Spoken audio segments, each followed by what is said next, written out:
کسی بھی ملک و قوم کی ترقی اور خوشحالی کا انحصار وہاں کے افراد کے ذہنی اور جسمانی صلاحیتوں پر ہوتا ہے۔ وہ قومیں کبھی زوال پذیر نہیں ہوتی جن کے افراد میں مسائل و مشکلات اور چیلنجوں سے نبرآزما ہونے کا حوصلہ ہوتا ہے۔ آج کے دور میں نشہ آور اشیاء کو ایک مہلک ہتھیار کے طور پر پوری دنیا میں استعمال کیا جا رہا ہے۔ ہمارے پیارے ملک میں بھی خصوصاً بلوچستان میں منشیات کے عادی افراد کی تعداد میں روز بروز اضافہ اور ہماری نوجوان نسل کی منشیات کی طرف رجحان ہمارے لیے ایک لمحہ فکریہ ہے۔ منشیات کا استعمال اور کاروبار معاشرتی استحکام میں کمزوری کا باعث بن رہا ہے۔ منشیات کا مسئلہ اس قدر شدت اختیار کر چکا ہے کہ اس کے تدارک کے لیے ہمیں عملی طور پر اقدامات کرنے ہوں گے۔ اس زہر قاتل سے چھٹکارا حاصل کرنے کے لیے 2009 میں ادارہ سماجی بہبود حکومت بلوچستان کی جانب سے منشیات کے عادی افراد کے علاج و معالجے اور بحالی کے لیے کوئٹہ کے علاقے مشرقی بائی پاس میں ایک کمپلیکس قائم کیا گیا۔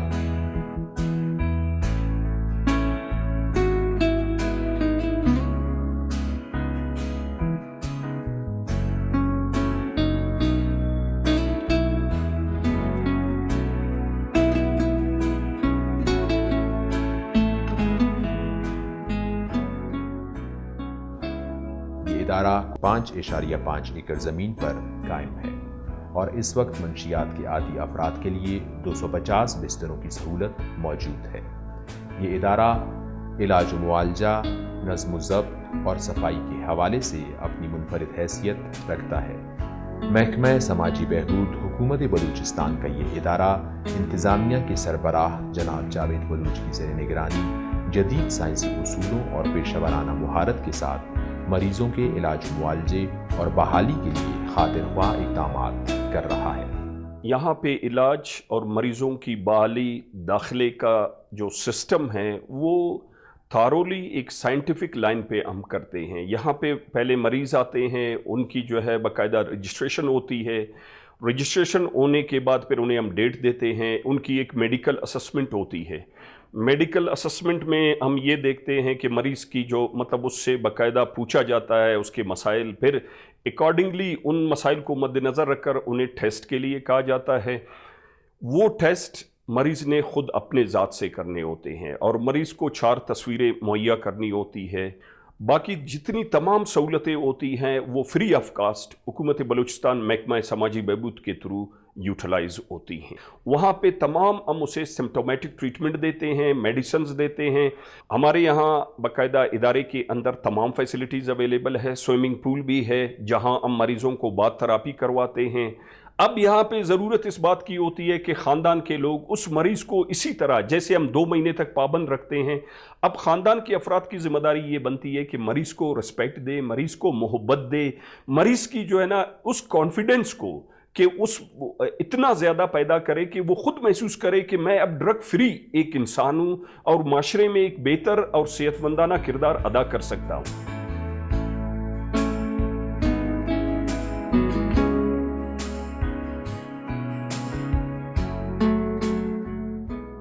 میں 2011 سے اس ناراضی چیز میں پھنسا ہوا ہوں اور بہت سے 2-3 سینٹروں میں میں نے علاج کر کے مگر بعد میں بھی اس دلدل میں واپس پھنس گیا ہوں۔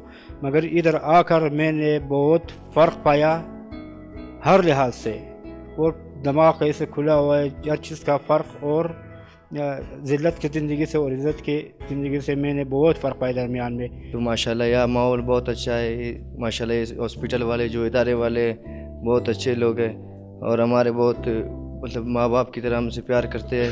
2 مہینے کا علاج ہے، 2 مہینے جب علاج ہم لوگ ادھر کر رہے ہیں تو بہت ہی اچھا محسوس کر رہے ہیں، اور ہم کو اپنے ماں باپ، بہن بھائی، گھر والوں کا رشتہ داروں کا احساس ہو رہا ہے کہ پہلے ہم لوگوں کا احساس نہیں تھا، ابھی ہم لوگ جب ادھر آ گئے تو ہم لوگوں کا احساس ہو گئے۔ اور ہم اپنے سب ساتھیوں کو یہ پیغام دینا چاہتے ہیں کہ وہ اس نشے کو چھوڑیں اور اس نشے کے قریب بھی نہ ہیں، کیونکہ یہ بہت برا عمل ہے اور یہ ہمیں اپنے ماں باپ سے، اپنے بہن بھائیوں سے، اپنے رشتہ داروں سے سب سے دور کرتا ہے، اور اس کی وجہ سے اس معاشرے میں ہماری کوئی عزت نہیں رہتی۔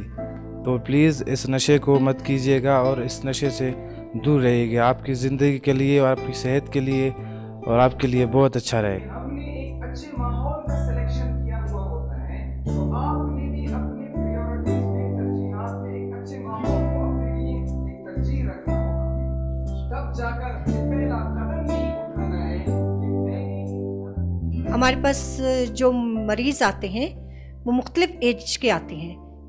ہمارے پاس جو ہے 60 سے لوور آتے ہیں اور مختلف ڈسٹرکوں سے آتے ہیں، مختلف سٹیز سے آتے ہیں.